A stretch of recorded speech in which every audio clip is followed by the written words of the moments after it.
जय गुरु जी। हम गुरु जी के पास 99 में हमें पूनम आंटी लेके गई थी। वो पूनम आंटी के 8 साल हो गए थे शादी के, उनके कोई भी बच्चा नहीं होता था। तो गुरु जी ने उनको बोला तू 1 साल आती रह, उसके बाद मैं तुझे अपने यहाँ 1 साल के बाद ठीक तेरे को बच्चा दूंगा, आइयो लंगर खाइयो, चुपचाप बैठियो और पीछे जाके बैठ जाइयो। वो आंटी 1 साल पूरा आती रही। वो 1 साल ठीक 1 साल के बाद गुरु जी ने उनको बेटा दिया।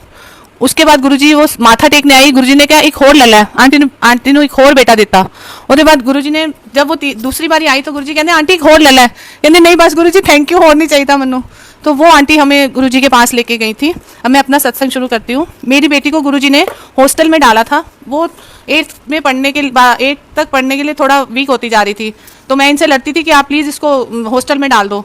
बोले नहीं हॉस्टल में नहीं डालना बच्चों को। तो बहुत लड़ाई होती थी घर में। तो एक दिन गुरुजी के पास गए तो गुरुजी ने बोला कि कुड़ी ने हॉस्टल पा दे। तो नारायण अंकल ने बोला ठीक है गुरुजी। हम लोग शिमला के पास धर्मपुर है वहाँ गए। तो वहाँ इसका थोड़ा रिजल्ट ऐसा ही था। तो वहाँ के प्रिंसिपल ने बोला नहीं जी मैं इसको नहीं ले सकता, इसके नंबर ठीक नहीं है, हमारे स्कूल में नहीं चलेगा। उन्होंने बोला नहीं जी मुझे तो एडमिशन यहीं करानी है, मेरे तो गुरुजी ने भेजा, मुझे तो यहीं एडमिशन करानी है। तो कुछ भी करके मुझे एडमिशन चाहिए। इसको शाम को एडमिशन मिल जाती है। इसके जब मैं वापस आती हूँ वहाँ पे इसकी एडमिशन करा के, जब मैं गुरुजी को माथा टेकती हूँ तो गुरुजी बोलते हैं सारी संगत के सामने नारंग आंटी ने बहुत वधिया किया, अपनी कुड़ी नू हॉस्टल पाई। गुरुजी ने 4 डेज यही बोला, Thursday Friday Saturday Sunday, aunty ने बहुत वधिया किया, अपनी कुड़ी नू हॉस्टल पाई। पूरी संगत के सामने गुरुजी बोलते थे। तो मुझे लगा बस अब तो इसकी चारों क्लासेस पास हो जाएंगी, क्योंकि ये पास नहीं होती थी, फेल हो जाती थी। मैंने बोला अब तो ये पूरी 12th करके ही निकलेगी। जब इसकी 12th का एग्जाम्स थे तो 1 महीना पहले हमें टीचर्स ने बुलाया, बोले कि आप प्लीज़ इसको ले जाओ, ये हमारा रिजल्ट ख़राब कर देगी। इसके पापा ने बोला नहीं अब तो मैं नहीं ले जाऊंगा, अगर आप कुछ इसको निकालोगे तो मैं आप पे केस कर दूंगा, अब जो भी रिजल्ट आएगा आप देख लेना। जब इसका रिजल्ट आया ये पूरी रात नेट पे बैठी रही। जब इसका रिजल्ट आया तो 15 मिनट पहले इसका कंप्यूटर ऑफ हो जाता है और इसको लूज मोशन लग जाते हैं। हमने इसका नंबर किसी को भी नहीं दिया था कि इसका रिजल्ट अच्छा नहीं आना, इवन इसकी बुआ को भी नहीं दिया था। इसकी बुआ को था कि ये फेल होगी, ये पास नहीं हो सकती, इसलिए हमने इसका किसी को नंबर नहीं दिया। फिर ये रोने लग गई कि अब मैं कैसे अपना रिजल्ट देखूंगी। तो फिर हमने इसकी बुआ को इसका नंबर दिया। इसकी बुआ बोली इसके 85% आए हैं। तो हम तो शॉक्ड हो गए, हमें तो विश्वास ही नहीं हुआ कि इसके 85 आ ही नहीं सकते। फिर हमने 1-2 लोगों को और इसका नंबर दिया। फिर उन्होंने बोला नहीं जी इसके 85% आए हैं। फिर हमने स्कूल में फ़ोन कन्फर्म किया कि वो बोले हाँ जी रूपांशी के 85% आए हैं। तो फिर हम स्कूल में गए, हमने लड्डू बांटे। और अब इसके जो भी स्टूडेंट्स मिलते हैं मुझे, इसके फ्रेंड्स मिलते हैं, वो यही कहते हैं कि आंटी अगर रूपांशी ना होती तो हम शायद पास ही ना होते।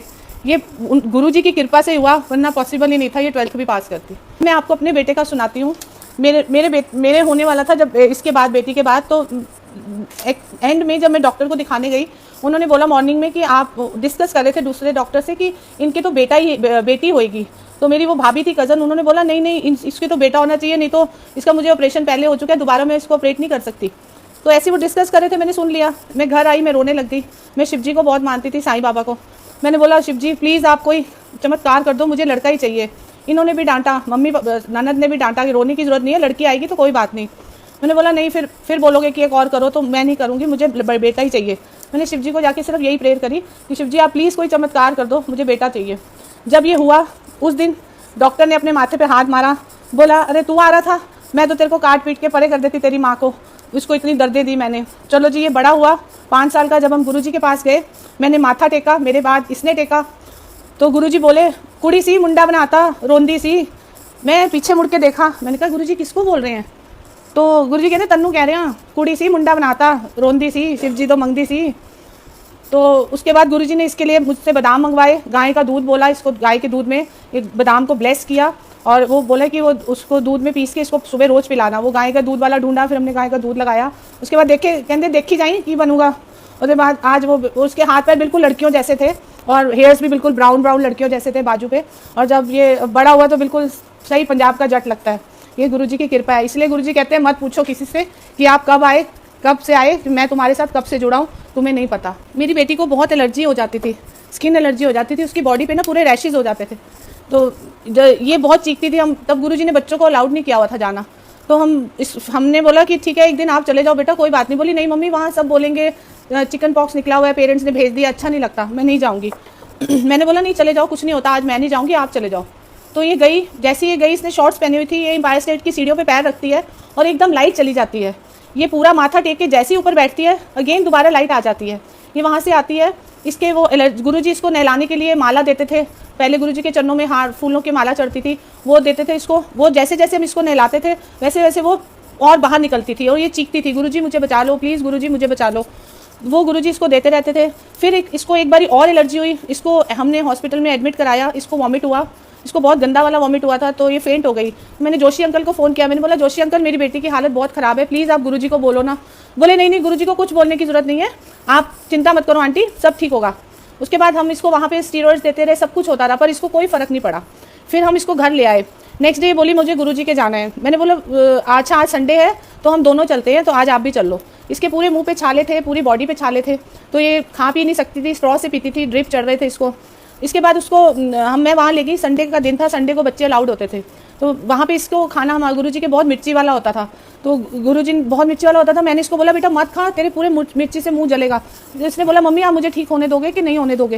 मैंने बोला अच्छा ठीक है। आप बिलीव नहीं करेंगे, इसने संडे को लंगर खाया, नेक्स्ट डे मंडे को ये बिल्कुल सुबह ठीक थी, इसके मुंह पे कोई रैशेज नहीं था, इसकी बॉडी पे कोई रैशेज नहीं था, और ये बिल्कुल परफेक्ट होके मंडे को स्कूल में चली गई थी। ये गुरुजी की कृपा है। गुरुजी कैसे करते हैं, कब करते हैं, हमें नहीं पता चलता, वो कर जाते हैं बस। एक बार मैं गुरुजी की सेवा कर रही थी ऊपर रूम में उनके, तो गुरुजी ने बोला आंटी मेरे हेड की मसाज कर, तो मैं हेड की मसाज करने लगी।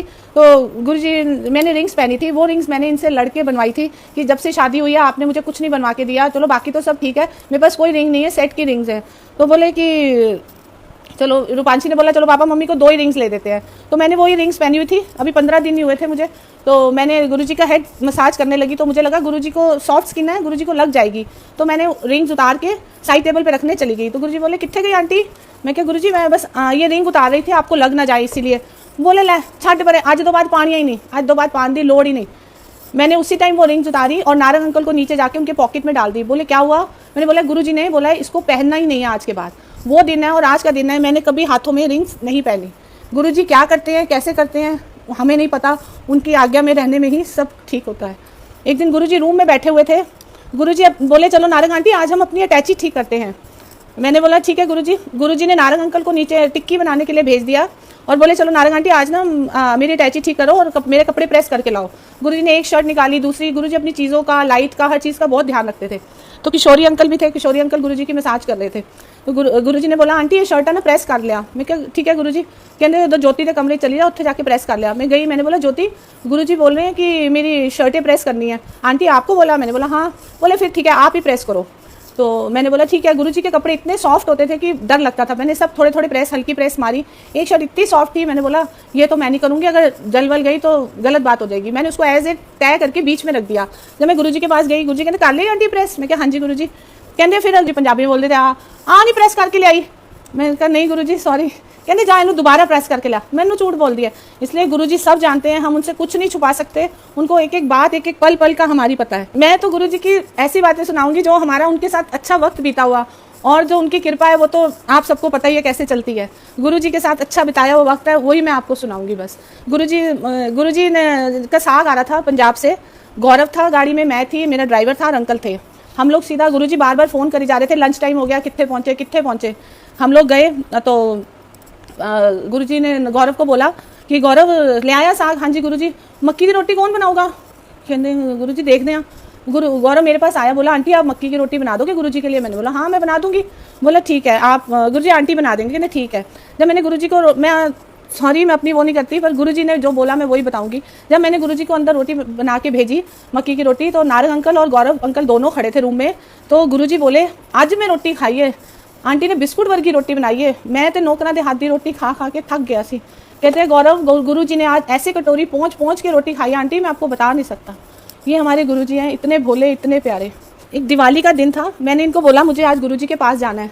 बोले नहीं गुरुजी दिन में डांट देते हैं। मैंने बोला नहीं मुझे तो आज जाना ही है, मेरा मन कर रहा है। बोले ठीक है चलो फिर डांट खाना। मैंने कहा कोई बात नहीं, मैं डांट खा लूँगी, मुझे मंजूर है। हम गए एम्पायर स्टेट में बैठ गए। गुरुजी का ड्राइवर है छोटू, वो बैठा था। बोला आंटी आप क्यों आए, आपको पता है गुरुजी दिन में डांट देते हैं? मैंने बोला कोई बात नहीं, डांट देंगे ना तू प्लीज़ एक बार ही पूछ ले। तो वो कह रहा मैं नहीं पूछूंगा आंटी, गुरुजी डांट देंगे, मैं नहीं जाऊँगा। मैंने बोला प्लीज़ छोटू मेरे लिए पूछ लेना। तो इतने में वो गुरुजी के पास जाता है, बोलता है गुरुजी नारंग आंटी आए हैं। कहते वो बुला नारंग आंटी मैं उन्होंने याद करता सी। मैं गई अंदर, छोटू बोला आपको गुरुजी बुला रहे हैं। मैं अंदर गई, गुरुजी बोले हाँ नारंग आंटी मैं तन्नू याद करता सी, आज मेरी लत्ता बहुत दर्द हो रही हैं, आज तू मेरी सेवा कर, फिर मैं खड़ के सुनावांगा, मैनू नारंग आंटी ने ठीक किया। आप सोच सकते हैं कितनी बड़ी बात है जो एक गुरु ने बोली। वो मेरे लिए, गुरुजी ने मुझे बुलाया था, मैं अपनी मर्जी से नहीं गई थी। गुरुजी कहते फिर मैं सारी संगत इस काट के सुनावांगा कि नारंग आंटी ने मनु ठीक किया। ये हमारे गुरुजी हैं जी। बोले तो शिव पुराण लेके पढ़ दी आंटी? मैं क्या नहीं गुरुजी। कहते तो शिव पुराण लेके आ। मैंने शिव पुराण ढूंढी, मुझे कहीं नहीं मिली। हफ्ता बीत गया, रोज गुरुजी पूछे आंटी शिव पुराण मिल गई? मैं क्या नहीं गुरुजी। फिर गुरुजी कहते जब मुझे शिव पुराण मिली मैंने कहा गुरुजी शिव पुराण मिल गई। कहते रहने दे, कोई लोड़ नहीं पड़न दी, छड़ पड़े तेनू कोई लोड़ नहीं पड़न दी, रख दे तू। मैं क्या कहाँ रखूँ गुरुजी। कहते अपनी अलमारी से लपेट के रख दे, बताएंगे हम जब पढ़ना है तो। मैंने बोला ठीक है गुरुजी। मैंने उसको अलमारी में रख दिया। हमने पटियाला में घर बनाया था, वो भी गुरुजी की कृपा से वो हमने बनाया था। तो मैंने पहले आपने शब्द में सुना होगा, लोग महल तो बना देते हैं पर जो मंदिर है वो सीढ़ियों के नीचे छोटा सा बना देते हैं। मेरा एग्जैक्टली सीढ़ियों के नीचे नहीं था, बिल्कुल सीढ़ियों के पास था। तो मैंने वहाँ पे अपना मंदिर बनाया हुआ था। तो मैं गुरुजी के इधर एम्पायर स्टेट में जब थी तब मैं गुरुजी के चरण दबा रही थी। तो मैंने बोला गुरुजी मेरी सारी फ्रेंड्स बोलती हैं कि तूने कुछ नहीं कराया, ना हवन, ना कोई पाठ, ना कोई कीर्तन।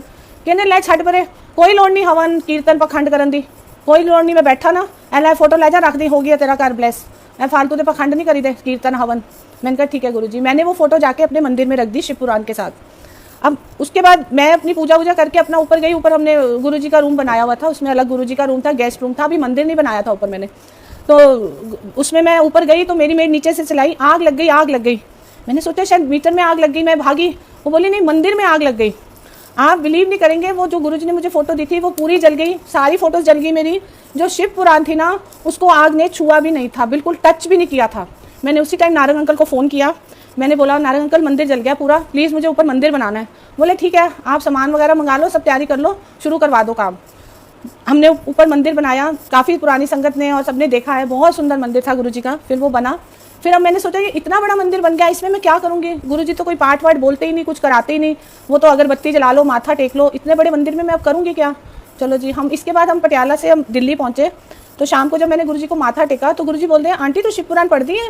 मैं क्या नहीं गुरुजी, आपने मना कर दिया था ना इसलिए मैं नहीं पढ़ती। कहते चल फिर आज तो एक अध्याय रोज पढ़ा कर। मैंने कहा ठीक है गुरुजी। गुरुजी ने जो बात मैंने घर में सोची थी कि मैं इतने बड़े मंदिर में बैठ के क्या करूँगी, तो वो गुरुजी ने मुझे बोला। गुरुजी ने मेरे मन की बात सुनी और बोला तो रोज एक अध्याय शिव पुराण दा पढ़ा कर। ये गुरुजी की कृपा है। शाम को हम गुरुजी के गए तो गुरुजी ने बोला नारंग अंकल कल आप चंडीगढ़ जाना है, साडा कारवां जाना है, तो मैंने वधिया गड्डी चाहिए। पहले हमारे पास स्कॉर्पियो थी, वैसे इनोवा थी, फिर स्कॉर्पियो। फिर गुरुजी ने बोला नहीं वधिया गड्डी लेके जानी है। कहते ठीक है गुरुजी आ जाएगी।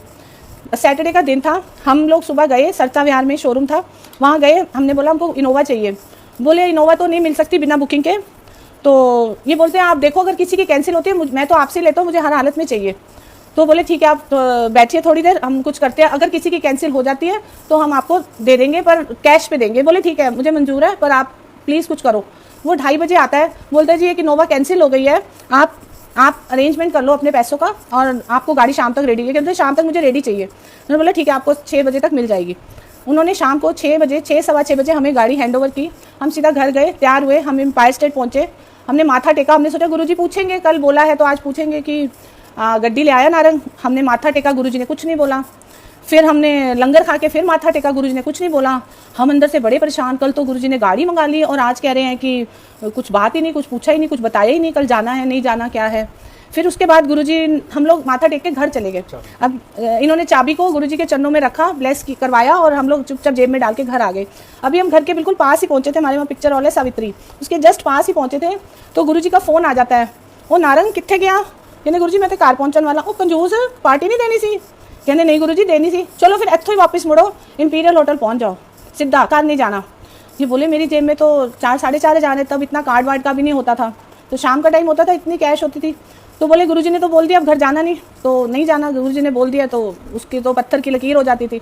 तो हम लोग वापस वहीं से सीधा हम लोग पहुँच गए। गुरुजी ने बोला मैं अपनी संगत लेके आ रहे हो, तुम पहुँचो। हम पहुँचे तो वहाँ का एटमॉस्फेयर बहुत ख़राब था, लड़कियाँ स्मोक कर रही थी, स्पैगेटी ड्रेसेस पहनी हुई थी। हमने कहा ये तो माहौल इतना ख़राब है, गुरुजी आने वाले हैं। चलो जी 15 मिनट में पूरा वहाँ पे पोर्च खाली हो गया, वहाँ पे कोई नहीं था। गुरुजी आए, गुरुजी ने सबको, संगत आई 3-4 गाड़ियाँ गुरुजी की, सारी संगत आई, सब लंगर करके आते हैं। उसके बाद गुरुजी ने बोला जिसको जो जो खाना है सबने, किसी ने पेस्ट्रीज, किसी ने कोल्ड कॉफ़ी, ऐसे सबने ऑर्डर किया। नारंग अंकल की धड़कन भरी जाए। मैंने बोला कोई नहीं आप टेंशन मत लो, नहीं होगा, किसी से लेके दे देंगे, उनको कल दे देंगे, कोई बात नहीं। तो जब सब हो गया तो गुरुजी ने बोला हो गया नारंग, फिर मंगाओ बिल।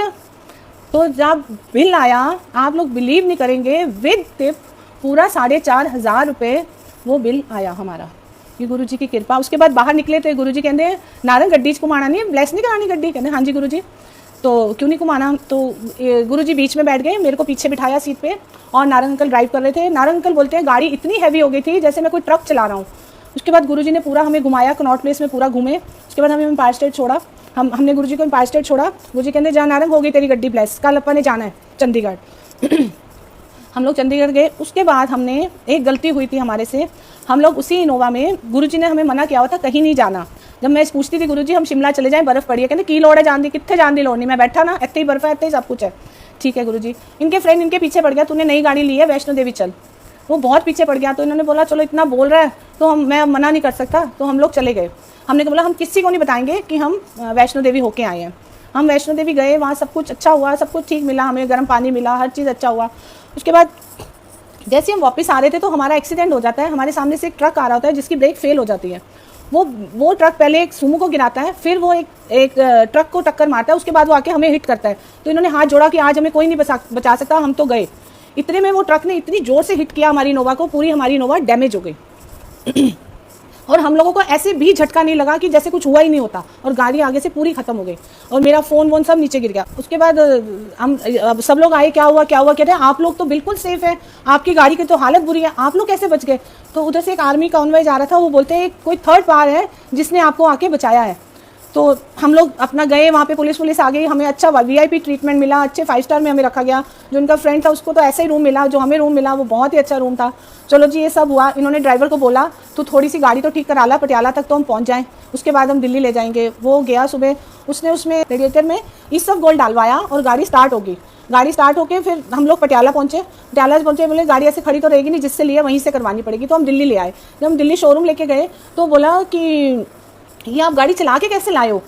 तो बोले ऐसे। तो बोला जी आप, तो तब हमारा 1.5 लाख का बिल आया था, जो हम स्टार्ट करके लाए तो 30 रुपये में ही हो गया था हमारा काम, इस सब गोल्ड डाल के। हम गाड़ी देके शाम को गुरुजी के पास जाते हैं, माथा टेकते हैं, फिर गुरुजी बोलते हैं फिर बचा लिया ना नारंग तन्नू, मनु बिना दस्ते गया सी, आज तो बाद ना जाए कितने। वो उसके बाद हम कहीं नहीं गए। बस गुरुजी सब जानते हैं, हम उनसे कुछ नहीं छुपा सकते। जो कि मैंने बोला था कि अब हम किसी को नहीं बताएंगे कि हम वैष्णो देवी गए हैं। अब ये पूरा सत्संग मैंने किया, सब पूरी दुनिया को पता चल गया कि हम वैष्णो देवी गए थे। ये गुरुजी की कृपा है। एक दिन मेरी सिस्टर की शादी थी, तो मैं पार्लर जा रही थी, तो मैं पूरा रेडी होके गई। मैंने बोला नारंग अंकल आप मुझे वहीं से ले लेना, तो मैं हेड वेड रेडी करके फिर हम वहीं से चले जाएंगे। तो मैं अभी जैसे ही पार्लर में जाके बैठी तो नारंग अंकल का फ़ोन आ गया। बोले नारंग आंटी क्या करा रही है। मैंने बोला ऐसे हेड वॉश। नहीं बिल्कुल नहीं कराना, गुरुजी का फ़ोन आ गया, जल्दी चलो। मैंने बोला क्यों, जाना नहीं शादी पे। कह रहे कोई बात नहीं छोड़ो शादी, गुरुजी बुला रहे इस टाइम। तो हम लोग वहाँ पहुँचे, मैं तैयार होकर गई हुई थी घर से। तो गुरुजी बोले आंटी कितने जा रही सी। मैं क्या हाँ जी गुरुजी। कहते कितने जा रही सी। मैं क्या गुरुजी मेरी सिस्टर की मैरिज थी, मैं उत्थे जा रही सी। कहने ला कोई लोड़ नहीं, छड्डो बड़े नकली सिस्टर, आज तो बाद नहीं जाना, क्योंकि गुरुजी सब जानते हैं कौन हमारे लिए अच्छा है, कौन हमारे लिए बुरा है, कौन हमारा है, कौन हमारा नहीं है। चलो जी ठीक है। गुरुजी कहते नहीं जाना। ठीक है गुरुजी, चलो मैं तुम्हें अपने साथ फंक्शन में लेके जा रहा हूँ। मैंने कहा ठीक है गुरुजी चलेंगे। मैंने सोचा गुरुजी अभी 2-2:30 बजे तक छोड़ देंगे, फिर हम चले जाएंगे। उसके बाद गुरुजी ने वहाँ ले गया, मैं पश्चिम विहार, उससे भी 15 किलोमीटर आगे ज्वालाहेड़ी मार्केट से। मैंने बोला ये तो गुरुजी बहुत दूर ले आई, तो 4-5 बज जाएंगे अब। चलो जी गुरुजी की आज्ञा में ही रहना पड़ता है, तो उनके आगे तो इस बार जवाब कुछ भी नहीं होता था। चले गए हम, पता था सबको कि हम गुरुजी के जाते हैं, तो हम किसी की परवाह करते ही नहीं है। तो उसके बाद हम लोग चले गए। चलो जी सब कुछ हुआ। वहाँ गुरुजी ने नारंग अंकल को बुलाया। कह रहे नारंग अंकल खाना टेस्टी है। कहते हाँ जी गुरुजी की ले आवा। कहते मेरे पास एक टिक्की ले आ। गुरुजी ने टिक्की मंगवाई। गुरुजी बिल्कुल नहीं कुछ खाते थे, उन्होंने थोड़ा सा ऐसे टच किया और गुरुजी ने वो टिक्की नारंग अंकल को दे दी। कहते चलो हम चलिए। जब वहाँ से निकले कहते चलो फिर तुसी फंक्शन पे पहुँचो। मैंने कहा फंक्शन में क्या करेंगे जाके, वहाँ 12 बजे का टाइम था, अब तो सब खत्म हो जाता है। तो हम वहाँ पहुँचे। चलो जी सब अभी खाना वाना जो लास्ट फैमिली वाले होते हैं उनका रह गया था। चलो मैंने बोला इज्जत रहेगी, चलो थैंक यू। अब नेक्स्ट डे शादी थी, तो हम बसंत कुंज में ही शादी थी और एम्पायर स्टेट बिल्कुल साथ में लगता है। तो मैंने इनको बोला पहले हम गुरुजी को माथा टेक के फिर हम शादी में जाएंगे। तो हम गए। तो शादियों के दिन वहाँ बसंत कुंज में सबको ही पता है कि बहुत ट्रैफिक होता है, लोग वापस मुड़ जाते हैं। तो मैंने इनको बोले अब तो एक जगह जा सकते हैं, या शादी पे जा सकते हैं या फिर हम गुरुजी के जा सकते हैं। मैंने बोला कोई बात नहीं, गुरुजी से माफ़ी मांगते हैं, आज हम उस पर शादी पे चले जाते हैं। अब रिश्तेदारी भी थोड़ी बहुत निभानी पड़ती है, क्या करें। मैं शादी पे चली जाती हूँ। चलो गुरुजी के हम उस दिन नहीं जाते। नेक्स्ट डे उठ के मॉर्निंग में मुझे वॉमिटिंग, मुझे लूज़ मोशन, सिर का मेरा बुरा हाल, मैं पूरा दिन नहीं उठ पाई। उसके बाद रिसेप्शन थी उनके वहाँ ना, वो भी बसंत कुंज में ही थी। तो मैंने इनको बोला अब तो मैं पहले गुरुजी के जाऊँगी, फिर मैं रिसेप्शन पे जाऊँगी। बोले ठीक है। उसके बाद हम लोग गुरुजी के वहाँ गए, तैयार होके सीधा कि वहाँ से हम फिर रिसेप्शन पे जाएंगे। माथा वाथा टेका, सब कुछ हुआ, चाय प्रसाद पी, लंगर खाया, माथा टेकने लगे। तो गुरुजी के ने जब है आंटी पीछे जाके नहीं जाना, हल्ले नहीं जाना, छुट्टी नहीं हुई हल्ले, क्योंकि वैसे तो हम छुपते थे गुरुजी से छुट्टी लेने के लिए कि गुरुजी जल्दी छुट्टी ना दे दें। तो सेकंड टाइम फिर मैं गई, लाइन में लग गई। गुरुजी कहते तेन कहता ना वैसे जाके पीछे नहीं जाना। मैं फिर बैठ गई। फिर जब 2:30 बजे लास्ट गुरुजी ने सबकी छुट्टी करी, जब मैं माथा टेका तो गुरुजी बोलते हैं आंटी कितने जाना सी। मैं क्या हाँ जी गुरुजी। फिर जाओ जाते क्यों नहीं, मेरा खैड़ा छड्डो। मैं क्या ठीक है गुरुजी। मैं क्या हूँ कह रहे खैड़ा छड्डो, पहले 2 बारी डांट के बिठाता। चलो जी हम वहाँ पहुँच गए रिसेप्शन वाली जगह। जब हम वहाँ पहुँचे तो लड़का लड़की लास्ट स्टेज से उतर के खाना खाने जा रहे थे। तो वहाँ पे हम रिसेप्शन पे गए, वहाँ पे हमने खाना वाना खाया। वो दिन है और आज का दिन है। मेरी चाची चाचा ने, मेरी बहनों ने मुझे पलट के नहीं पूछा तू कहाँ है, हमारे पे बहुत बुरा टाइम आया था। किसी ने एक बारी हमें हेलो करके नहीं बोला कि तुम कैसे हो, जिंदा भी हो या नहीं हो। इसका ये सुनाने का मतलब है कि गुरुजी आपका सब कुछ जानते हैं, हम लोग नहीं जानते हमारे लिए क्या अच्छा है और क्या बुरा है।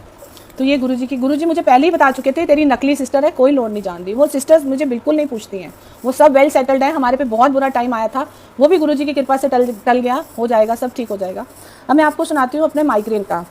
मैं पटियाला गई हुई थी, तो हम गुरुजी के वहाँ मटकन आंटी के घर से हम जाते थे जलंधर। हम लोग 4 बजे निकलते थे, तो वहाँ 8 बजे तक, हम 7:30 8 बजे तक पहुँच जाते थे। हम एक दिन गए, माथा वाथा टेका, बैठे, तो छुट्टी दी। गुरुजी ने बोला कल नारंग आंटी जल्दी आई। मैं कहा ठीक है गुरुजी। हम लोग रात को वापस पहुंच जाते थे 12 बजे तक पटियाला। नेक्स्ट डे मॉर्निंग में उठती हूँ तो मेरे को वॉमिटिंग, लूज मोशन, बुरा हाल मेरा, मेरे अंदर पानी भी नहीं जा रहा था। तो मटकन आंटी बोली कि नहीं तूने सुबह जाना है, गुरुजी ने बुलाया है तो ज़रूर जाना है, तो इससे अच्छा तू रेस्ट कर ले। उनका एक रूम था कॉर्नर में, उसको व्हाइट हाउस बोलते थे। उन्होंने मुझे वहाँ सुला दिया, पर मुझे कुछ भी हजम नहीं हो रहा था। तो 4 बजे आंटी बोली अब उठ जा, तैयार हो जा, जैसे मर्जी जा, लेट के जा, जैसे मर्जी जा, पर जाना है, गुरुजी ने बुलाया है तो ज़रूर जाना है। चलो जी हम निकले। मटकन आंटी कभी मुझे नींबू पानी दे, कभी लिमका दे, पूरे रास्ते मुझे वॉमिट होता गया।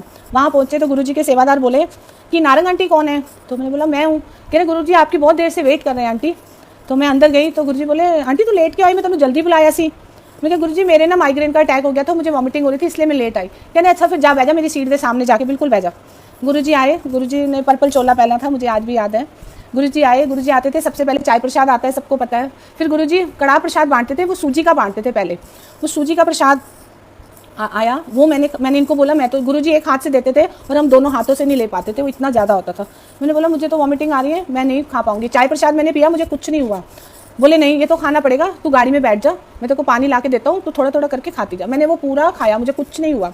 फिर लंगर का टाइम आया, मैंने लंगर खाया, मुझे कुछ नहीं हुआ। फिर जब गुरुजी से आज्ञा लेने के, गुरुजी कहते बैजा आंटी हले नहीं जाना। फिर गुरुजी के वहाँ जलंधर में कुछ ना कुछ, वैसे तो एम्पायर स्टेट में कुछ ना कुछ हर थोड़ी देर बाद आता रहता था, खाने पीने का चलता रहता था। तो गुरुजी ने फिर वो सेमियाँ बनवाई दूध वाली, वो खाई, मैंने कुछ नहीं हुआ। फिर एक बारी एंड में जब बहुत लंगर होता था, गुरुजी दोबारा लंगर करवाते थे, उनकी मौज होती है।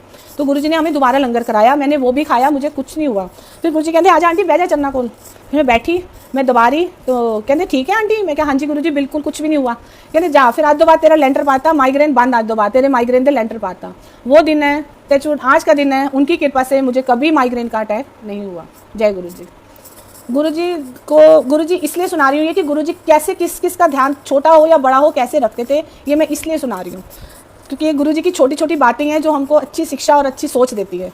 गुरुजी हमारे साथ अशोका होटल जाते थे, हमारा ड्राइवर होता था देसराज। गुरुजी उसको बोलते थे आप आड़िए खाए पिए खिसके, वो पहाड़ी था। तो गुरुजी जब वो हम लोग उतर जाते थे, वो गाड़ी लगाने जाता था, तो गुरुजी खड़े रहते थे पोर्च में। हम बोलते थे चलो गुरुजी आप चलो, वो आ जाएगा। कहते नहीं नहीं उन्होंने आन दे। तो जब वो आया तो गुरुजी बोले नारंग पहले अगर डोसा ऑर्डर कर, फिर आप खावांगे। फिर गुरुजी पहले उसको बिठा के डोसा ऑर्डर कराते थे, उसका पहले वो उसको खिला के फिर अपना ऑर्डर करते थे। गुरुजी को वो वाला डोसा मिर्ची वाला जो होता है वो बहुत पसंद होता था, गुरुजी वो मंगाते थे। एक बाइट खा के बाकी नारंग अंकल को दे देते थे, नारंग अंकल तू खा ला। वो इतनी मिर्ची वाला होता था कि नारंग अंकल कभी पानी, कभी मीठी लस्सी उसके साथ साथ, और गुरुजी खुद टहलते रहते थे हमको बिठा के। कभी हमारे साथ भी जाते थे, कभी और फैमिलीज भी जाती थी। तो गुरुजी ये सुनाने का ये पर्पस है कि गुरुजी के लिए कोई छोटा कोई बड़ा सब एक बराबर है। गुरुजी इसलिए एम्पायर स्टेट में सबसे पहले गुरुजी के ड्राइवर्स को चाय प्रसाद और लड्डू बनता था, उसके बाद अंदर जाया जाता था, अंदर प्रसाद बनता था। गुरुजी कहते थे ये तुम्हारे सेवादार हैं, ये असली सेवादार हैं तुम्हारे, तुम पहले इनकी सेवा करो तो ये तुम्हारी सेवा करेंगे।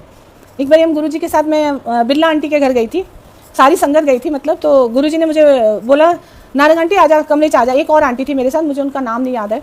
तो मैं गुरुजी कहते आंटी मेरी सेवा कर, मैं गुरुजी के हेड की सेवा कर रही थी। तो गुरुजी कहते तनु आंटी यूट्रस प्रॉब्लम, तनु हार्ट प्रॉब्लम, तनु थायराइड प्रॉब्लम। मैं क्या ठीक है गुरुजी आप हो, मुझे क्या चिंता है। तो हम लोग बाहर आए तो मैंने कहा गुरुजी ठीक है, आपकी कृपा है, आप देखो, मुझे तो कुछ नहीं। और गुरुजी ने मेरी हार्ट प्रॉब्लम मैं अभी सुनाऊंगी ठीक की, गुरुजी ने मेरी यूट्रस प्रॉब्लम भी ठीक की। जो थायराइड है वो मेरा बिल्कुल पॉइंट पे आता है, कभी उस पर नहीं आता है पर पॉइंट पे ही रुक जाता है, उससे आगे नहीं बढ़ता। तो गुरुजी सब जानते हैं, उनको सब पता है हमें क्या है, हमारे अंदर क्या नहीं है। उसके बाद जब हम लोग निकले तो मेरी नेचर में है कि ये मैं गुरुजी के लिए सुना रही हूँ, मेरी नेचर में है कि किसी के घर जाना है, उसके मेड सर्वेंट है, उनको कुछ ना कुछ हाथ से दे के आना है, ये मेरे अंदर की बात है। तो जब मैं उसको दे रही थी तो गुरुजी ने मुझे देख लिया। गुरुजी कहते आंटी की दिता, मैं क्या गुरुजी ऐसे कुछ नहीं, उनको थोड़ा सा कहते वेरी गुड, इन्हों दिया करो, इन्हों देन नाल ही सब कुछ फलता है, कहते इन्हों दोगे तो हमेशा सुखी रहोगे। मैंने गुरुजी को नहीं बताया था, गुरुजी ने मुझे उसको देते हुए देख लिया था। तो गुरुजी बहुत खुश होते हैं जब आप किसी का भला करते हो या किसी के साथ अच्छा करते हो। गुरुजी को निंदा चुगली बिल्कुल नहीं पसंद थी, वो कहते थे ये दोनों ही शरीर को खराब करते हैं। वो चावल और चुगली इसीलिए वो मना करते थे कि ये दोनों ही शरीर को खराब करती हैं। फिर वो गुरुजी ने फिर मुझे वहाँ पे वॉक कराई थी, बहुत ज़बरदस्त वॉक कराई थी। जब उन्हें आंटी के घर गए थे, सॉरी मैं बोलना भूल गई, बोले आंटी मैं तेनों पतला कर दूंगा। मैंने इतनी ब्लॉक सील पहनी हुई थी, गुरुजी के साथ चलना बहुत मुश्किल होता था, गुरुजी इतनी स्पीड पे चलते थे और हम नहीं उनको कवर कर सकते थे। साथ मैंने वॉक की और सच में गुरुजी ने मुझे बहुत पतला किया और बोले आंटी तुम्हें जवान भी बना दूंगा। तो गुरुजी ने सच में बहुत पतला किया था। गुरुजी की कृपा बेअंत है, बहुत ज़्यादा। गुरुजी ने बहुत पल पल हमारा ध्यान रखा है। अभी नारंग अंकल को लेटेस्ट ही जब ये कोरोना वायरस आया था तो उससे पहले नारंग अंकल को वहाँ पे जॉन्डिस हो गया था। नारंग अंकल दिल्ली में काम कर रहे थे, तो अंकल का फ़ोन आया मुझे कि मुझे जॉन्डिस हो गया। मैंने कहा आपको कैसे जॉन्डिस हो गया? कह रहे पता नहीं मुझे जॉन्डिस हो गया है। तो मैंने बोला ठीक है आप आ जाओ वापस, कोई बात नहीं। नारंग अंकल वापस आ जाते हैं और यहाँ पे आके नारंग अंकल 3 दिन में बिल्कुल ठीक हो जाते हैं। यहाँ पे कुछ होता है उससे करा के वो ठीक हो जाते हैं। तो 3 दिन बाद ही लॉकडाउन हो जाता है। सोचो अगर नारंग अंकल वहाँ होते तो नारंग अंकल तो फंस जाते ना 2-3 महीने के लिए रूम में। तो गुरुजी ने उनको बीमार करके भेजा, जैसे भी भेजा, एटलीस्ट अपनी फैमिली के पास सेफ करके भेजा। ये मत हम ये नहीं सोचे इनको जॉन्डिस हो गया, और वो जॉन्डिस किया भी गुरुजी ने तो उनको ठीक करने, उनको सही जगह पे पहुंचाने के लिए उनको किया। कि गुरुजी की कृपा है। गुरुजी के पास हम जब भी शाम को जाते थे तो गुरुजी बोलते थे, हमें नहीं पता था गुरुजी ने जब अपना चोला छोड़ना था उससे पहले गुरुजी यही बोलते थे, समान 100 बरस का पल की खबर नहीं, समान 100 बरस का पल की खबर नहीं। हम सोचे अब पता नहीं गुरुजी ये क्यों बोलते हैं यार, टेंशन होनी शुरू हो गई। अब हमें क्या पता था गुरुजी सुना क्यों नहीं है। कहते समान 100 बरस का पल की खबर नहीं। फिर गुरुजी कहते थे कंजरो दर्शन कर लो, अज तो मैं तुहानू बुलाना, फिर तुसी मनु तरसोगे, आज मैं कहना तो तुसी नहीं आते हो, फिर तुहानू मेरे दूर दूर दर्शन नहीं होंगे, तारे वर्गे दर्शन होंगे, मंदिर लंबिया लंबिया लाइना लगनगियां, बहुत माड़ा वक्त आने वाला है, तुसी फिर मनु तरसोगे मिलन नू। और आज की डेट में एग्जैक्टली वही होता है जो गुरुजी ने बोला था। गुरुजी ने जब अपना चोला छोड़ा था तो उससे 1 हफ्ता पहले मेरा बेटा स्कूल से आया, बोला मम्मी आज मुझे जाना है गुरुजी के। मैंने बोला नहीं बेटा हमने नहीं जाना, 2 बज रहे हैं, पापा कब आएंगे, कब हम जाएंगे, वहाँ पे 8 साढ़े 8 बज जाएंगे, हम नहीं जाएंगे। वो लिटरली नीचे ही लेट गया, बोला नहीं मुझे तो आज जाना, नहीं तो आज के बाद मैं आपको कभी नहीं बोलूँगा, मुझे गुरुजी के पास जाना है। तो मैंने बोला ठीक है। ये बोले चलो तुम डाल लो कपड़े, निकलते हैं, कोई बात नहीं। हम लोग 3 बजे वहाँ से पटियाला से निकले, हम 8 सवा 8 तक एम्पायर स्टेट एग्जैक्ट पहुँच गए थे। वहाँ पहुँचे, लंगर वंगर हुआ, सब हुआ। तो मेरी बेटी बोली मम्मा आप प्लीज़ गुरुजी से पूछ लो ना, मैं होटल मैनेजमेंट कर लूँ। मैंने बोला नहीं गुरुजी से मैं नहीं पूछती, वो डांटते हैं। बोले नहीं आप पूछ लो ना, मेरी लाइफ के लिए तो सोच लो मम्मा। मैंने बोला चलो कोई बात नहीं, डांट खा लेंगे। क्योंकि गुरुजी के साथ हम जब पूरा दिन रूम में रहते थे, पूरा दिन जाते थे, घूमते थे, बातें करते थे, तो बिल्कुल कुछ नहीं होता था। जब गुरुजी अपनी गद्दी पे आते थे ना तो हम लोग नज़र भी नहीं उठा सकते थे, हमारी आवाज़ भी नहीं निकलती थी। हम जो लोग सोच के आते थे ना घर से, वो हम बोल भी नहीं पाते थे। गुरुजी दूर से ही छुट्टी कर देते थे, उनको सब पता होता था इन्होंने मुझसे क्या बोलना है और क्या नहीं बोलना। खैर मैंने उसके लिए गुरुजी को बहुत डर के पूछा। मैंने बोला गुरुजी वो नेहा वो एडमिशन के लिए बोल रही है, HM के लिए। कह रहे हाँ करा दे, फिर हो जाओ एडमिशन। मैं कहा हाँ जी गुरुजी हो जाएगी, उसको मिल रही है। कहते जा फिर करा दे, बढ़िया। वो लास्ट बात हुई थी हमारी गुरुजी से।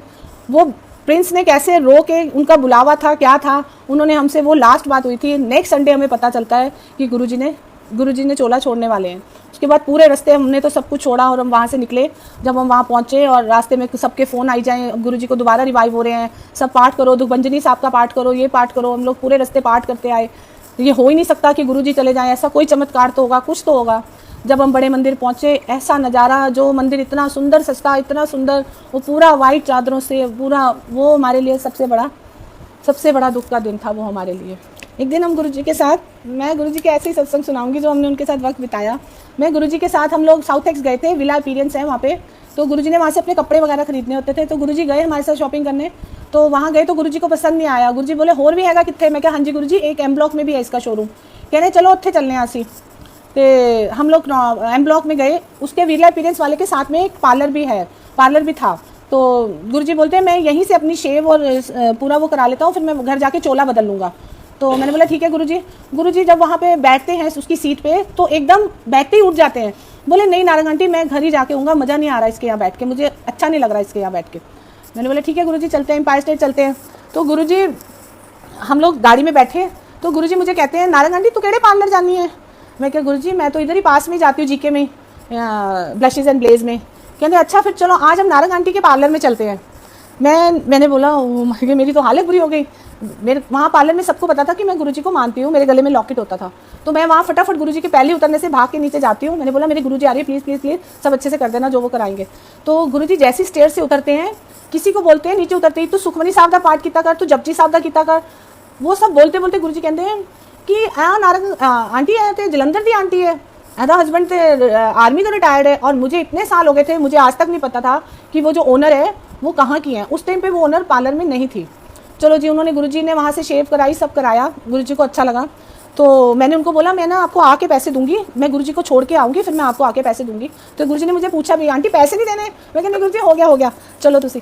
तो उसके बाद हम गुरुजी को एम्पायर स्टेट छोड़ के आए। तो गुरुजी ने बोला तुसी जाओ आंटी तैयार होकर आ जाना दोबारा। हम लोग वापस आए, मैंने इनको बोला पहले हम उनके पैसे दे देते हैं फिर हम जाएंगे घर पे। मैं सीधा गई, वहाँ के उनकी ओनर आ गई थी उतने में।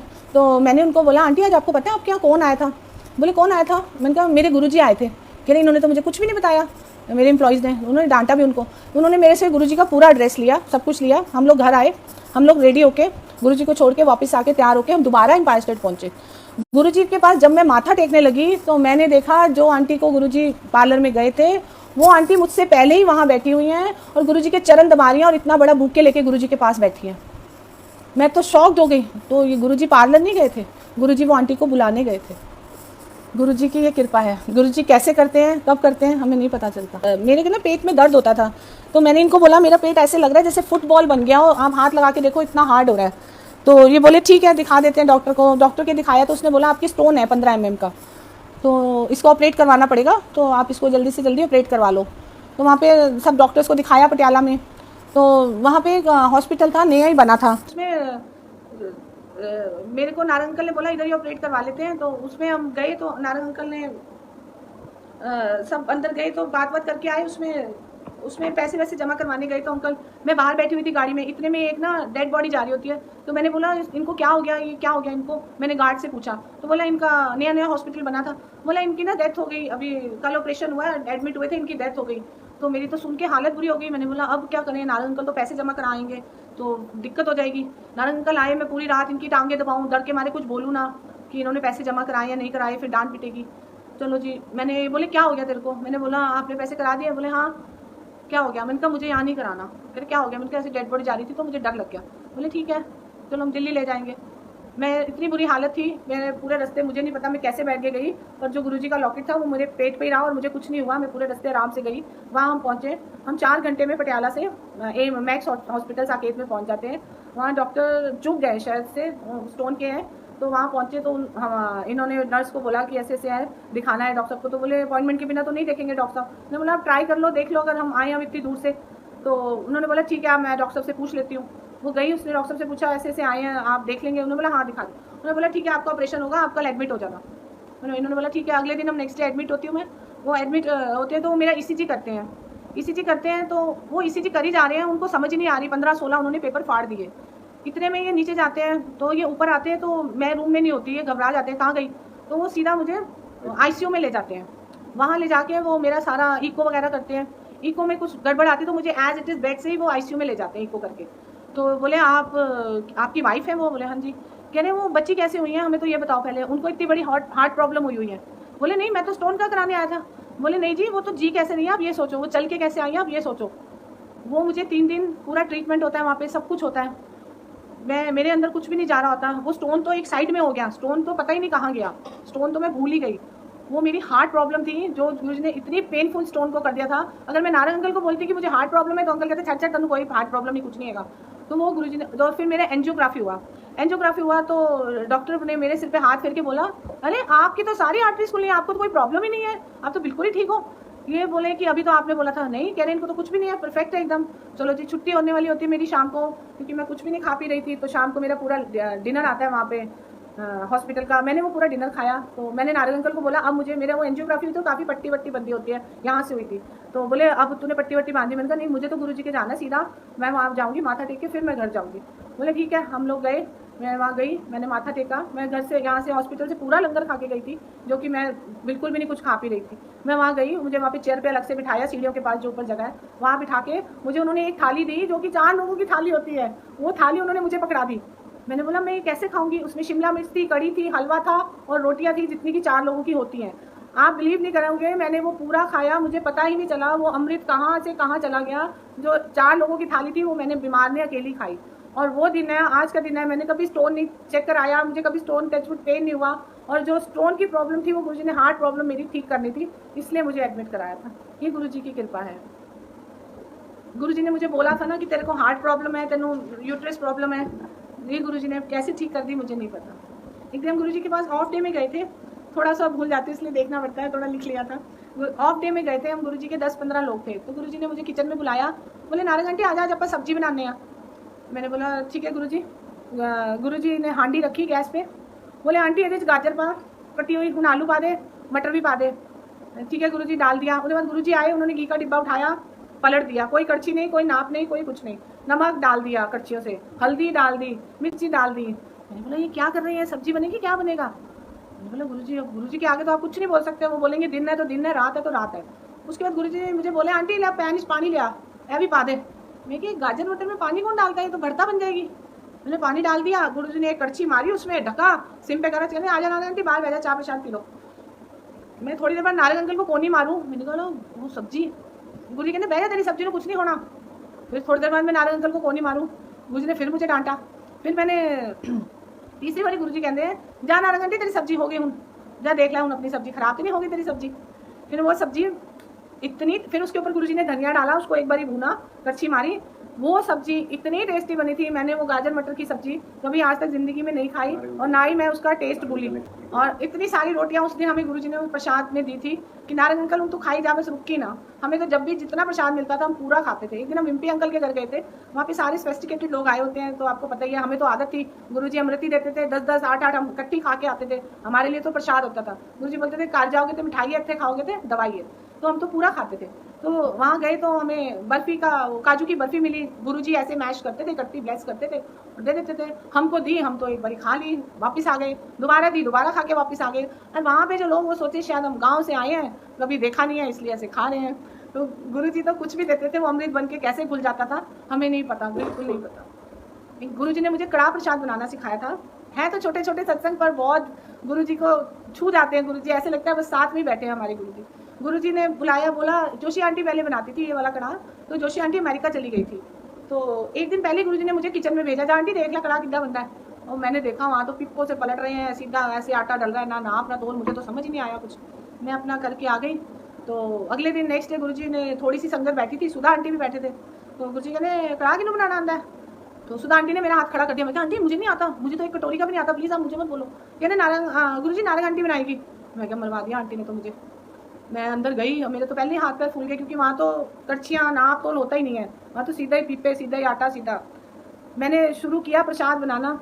गुरुजी मुझे नहीं पता वो प्रसाद कैसे बन गया, इतना टेस्टी, इतना टेस्टी। उसके बाद गुरुजी रोज रात को मुझे बोलते थे जा नारंग आंटी कड़ाह प्रसाद बनाओ। फिर वो मेनका आंटी नहीं खाने देती थी गुरुजी को, तो गुरुजी बोलते थे मेरा छुपा के रख दे, फिर जाऊगी ना फिर अपा खावांगे। हम उन्होंने डांट दी है ना, वो खान नहीं देते थे गुरुजी को, तो इसलिए। फिर एक मुफ्ती मोहम्मद आई हुई थी CM वहाँ की, तो गुरुजी ने मुझे बुलाया, कान में बोले नारंग आंटी वधिया जा बनाई कड़ाह, फट्टे जग नहीं कहते, इन्होंने पता चले अपा की है गया, अपने आप को CM ही समझी जाती है, CM बनना है। मैं ठीक है गुरुजी। तो ये कड़ाह प्रसाद भी मुझे गुरुजी ने ही सिखाया था। और गुरुजी सारी संगत में बोलते थे, मैंने तब गुरुजी को मक्की की रोटी नहीं खिलाई थी, उससे पहले ही गुरुजी बोलते थे नारंग आंटी बहुत बढ़िया खाना बनाती है, नारंग आंटी बहुत टेस्टी खाना। और ये सच्ची बात है, मैं जब अपना खाना बनाती हूँ तो मैं खुद टेस्ट भी नहीं करती, मुझे पता है वो जो गुरुजी ने बोल दिया है तो वो अच्छा ही बनेगा, और वो अच्छा ही बनता है उनकी कृपा से। जय गुरुजी। बस गुरुजी की मैं एक बात बोलना चाहूँगी, जो हम तो हैं ही हैं गुरुजी की संगत, इसलिए कोई पुरानी संगत, कोई नई संगत कुछ नहीं है, क्योंकि जो 2007 के बाद संगत जुड़ी है, जितनी श्रद्धा, जितना प्यार गुरुजी से और जितना वो गुरुजी के लिए सेवा करते हैं, हम लोग तो कुछ भी नहीं करते थे और कुछ भी नहीं करते। सच में जय हो नई गुरुजी की संगत को। सॉरी मैं नहीं बोल रही हूँ, पर अपनी बेटी को बोलती थी मुझे भी बुला, फिर मैं भी आऊँगी। हम थोड़ी फाइनेंशियली ऑफ हो गए थे, बिल्कुल हम टॉप पे थे, बिल्कुल जीरो पे आ गए थे, वो भी उनकी रज़ा थी। बीच में हम गुरुजी से थोड़ा डिस्कनेक्ट भी हुए, गुरुजी से नाराज़ भी हुए, उनको छोड़ भी दिया था, और उनकी कृपा थी, वो भी उन्होंने ही करा था, वही करने वाले हैं। उन्होंने फिर दोबारा कैसे जोड़ा। फिर मेरी बेटी बोलती थी अभी थोड़ा हम फाइनेंशियल ठीक हो जाए फिर मैं आपको बुलाऊंगी मम्मा। तो मेरे सत्संग तो मैंने बोला ना, गुरुजी के साथ अच्छा टाइम बिताया हुआ वाले सत्संग ही है मेरे पास। जय गुरु जी।